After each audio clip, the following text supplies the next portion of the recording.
তিনটে অভ্যাস যদি কারোর মধ্যে থাকে ও ব্যক্তির জাহান্নাম নিশ্চিত, গ্যারান্টেড জাহান্নামে। তিনটা অভ্যাস যদি কোনো মানুষের মধ্যে থাকে ও ব্যক্তির জাহান্নাম গ্যারান্টেড, ও জাহান্নামে যাবে কনফার্ম, এক বিনা হিসাবে জাহান্নাম, জান্নাতে না।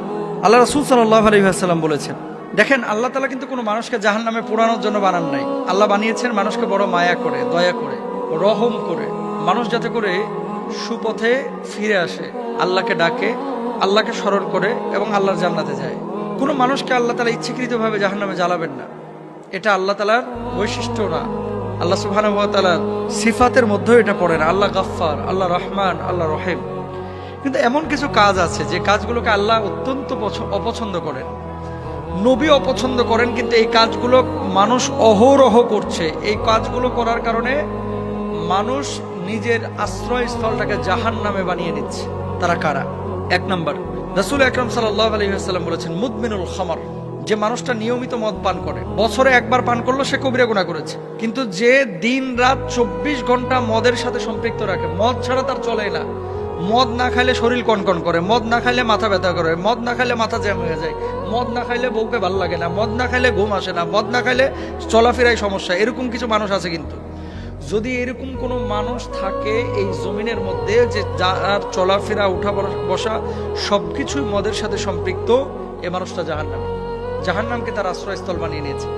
রাসূল আকরাম সাল্লাল্লাহু আলাইহি ওয়াসাল্লাম বলছেন, মদ পানকারী ব্যক্তির 40 দিনের নামাজ কবুল হয় না। সে তওবা করলে তবে আল্লাহ তাআলা তার তওবা কবুল করেন। যদি সে আবার মদ পান করে তাহলে আল্লাহ তাআলা তার 40 দিনের আবার নামাজ কবুল করেন না।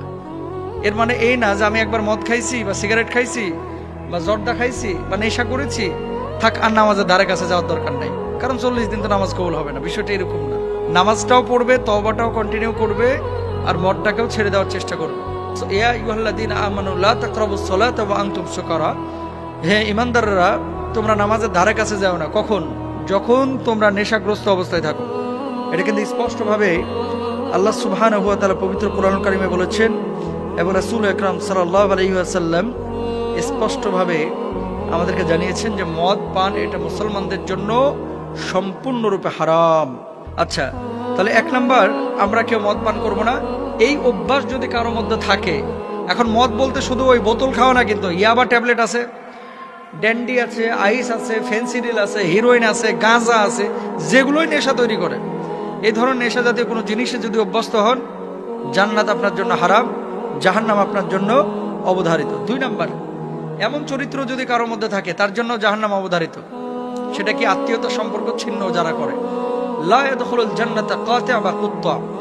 আল্লাহ রাসূল সাল্লাল্লাহু আলাইহি ওয়াসাল্লাম বলেছেন, ওই ব্যক্তি যে আত্মীয়তার সম্পর্ক ছিন্ন করে সে আল্লাহর জান্নাতে যেতে পারবে না।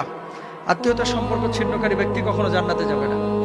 এখন আত্মীয়তার সম্পর্ক ছিন্ন কারা করে? আপনার আমার আশপাশের মানুষগুলোই তো। ইদানিং দেখবেন ভাই ভাইয়ের সাথে তেমন সম্পর্ক নাই, বোনেরা ভাইয়ের সাথে তেমন সম্পর্ক রাখতে চায় না। আর টাকা পয়সা আগে ছিল না, এখন যদি হয়ে যায় মাশাআল্লাহ।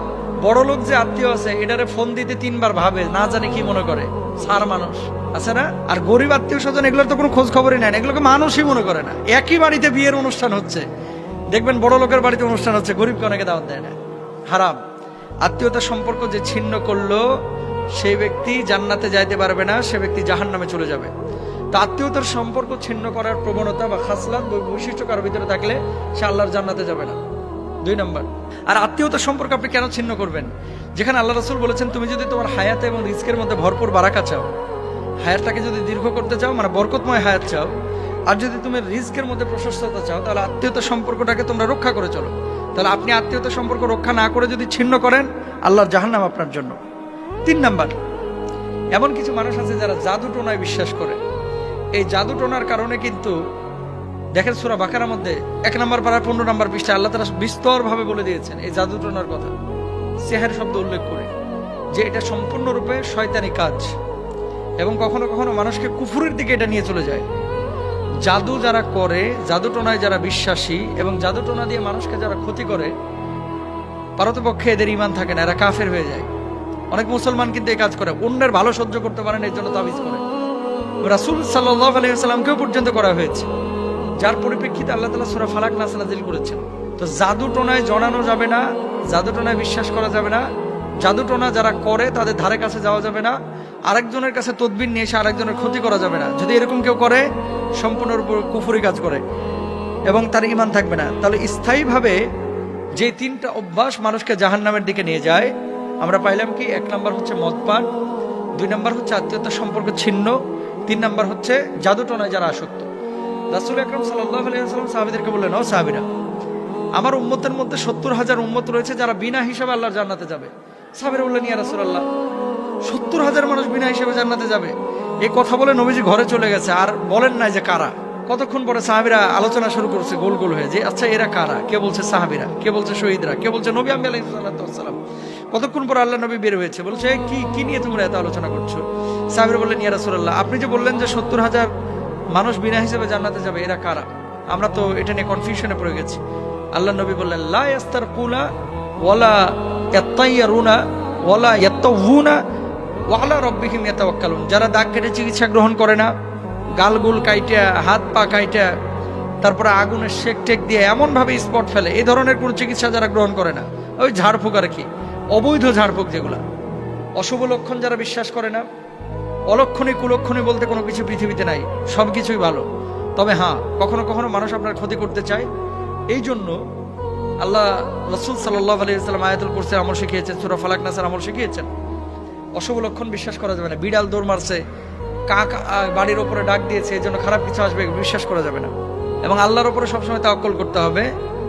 আর অবৈধ ঝাড়ফুঁক, মাছের চোখ দিয়া, মাছের আইস দিয়া, মহিলার ওই যে ঘর থেকে চুল নিয়ে এসে আরেকজনের ওন্নার কোনা কাইটা নিয়ে এসে তাবিজ করে সেই মেয়েকে বসে আনার জন্য চেষ্টা করা, তদবির করা, চেষ্টা চালানো সম্পূর্ণরূপে হারাম।